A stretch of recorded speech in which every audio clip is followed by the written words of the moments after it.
Good afternoon. I'm still reporting on Mr. Binney. This is part 2 of my exclusive interview with Bill Binney, the former technical director of the world for the Geopolitical Military Analysis and Reporting Group of NSA. It was originally recorded in June of 2014, nearly 3 years ago. 3 years ago, no one had heard of Mr. Binney. Now he's been on every serious news program in the nation, and his words can now be fully appreciated and believed by a much larger group. This is the most technical of these segments. I could have cut some of it out, but then it would not be in context and would not be as believable. The real nugget here is that in early 2002, NSA embarked on the Fairview program. This is a completely illegal program to capture and record the content of all domestic phone calls and internet traffic. That means that NSA officials have perjured themselves in public congressional committee hearings by saying that only metadata of phone calls has been captured. Even more shocking is that of the 3 billion telephone calls NSA records every day, they have human transcribers transcribe the most important ones that they're interested in. NSA employs about 2,000 human transcribers for this task. Why is this important? So that the transcriptions can be saved off in text files semi-legally and then keyword searched later on.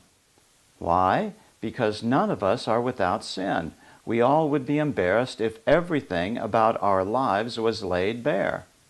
What if every conversation by every member of Congress was transcribed and permanently stored?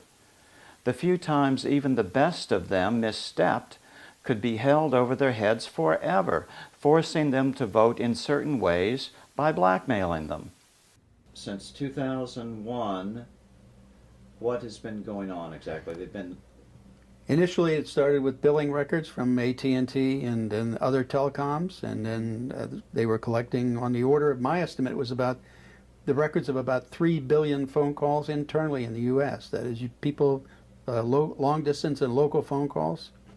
My estimate was about 3 billion a day.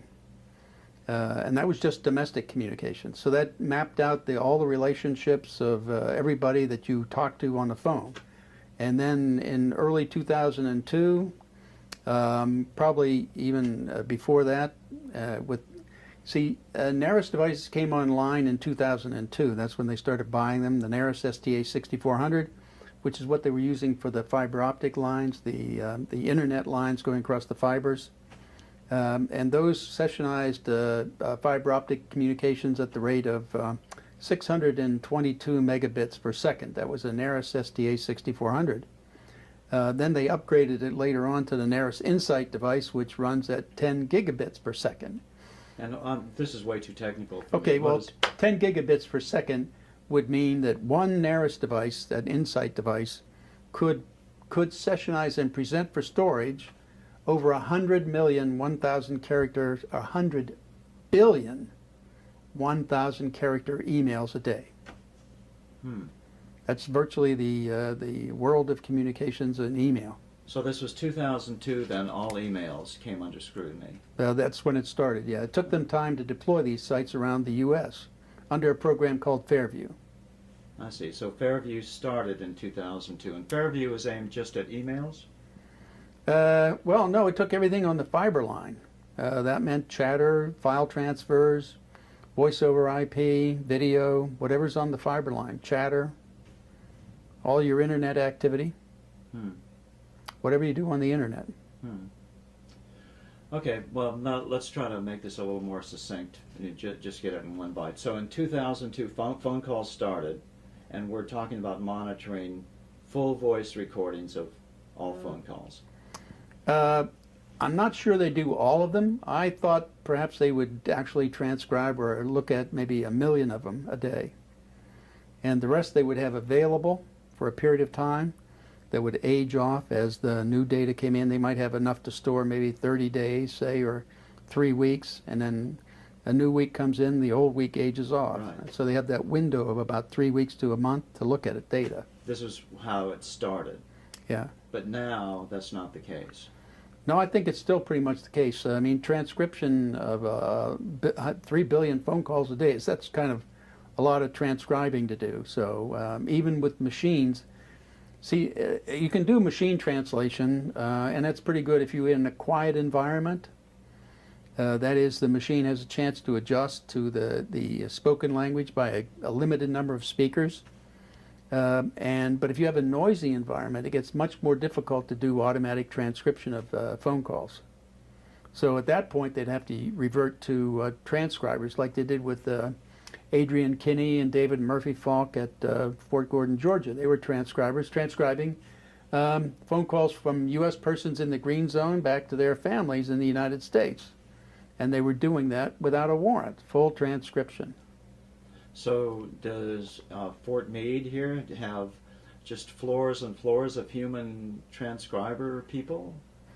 I wouldn't say floors and floors, maybe a couple thousand, yeah. That's not floors and floors. I mean, the floors are pretty big over there. Okay. I understand how NSA got to this point. Capturing all emails and phone calls is a more efficient way to protect America. But maximizing efficiency doesn't necessarily maximize freedom and justice for all. The Fairview data is so powerful and so shrouded in secrecy that it is absolutely pregnant with the possibilities for abuse. For justice to prevail, the legal system in America is supposed to be light-handed. In order to preserve personal freedom, we can't construct a system to catch everyone. We have to be satisfied with only catching a few. Over-enforcement is a one-way highway to tyranny. That's why programs like Fairview are not legal. That's why the Supreme Court has handed down an unprecedented string of unanimous decisions against this sort of tyranny. I'm still reporting from Washington.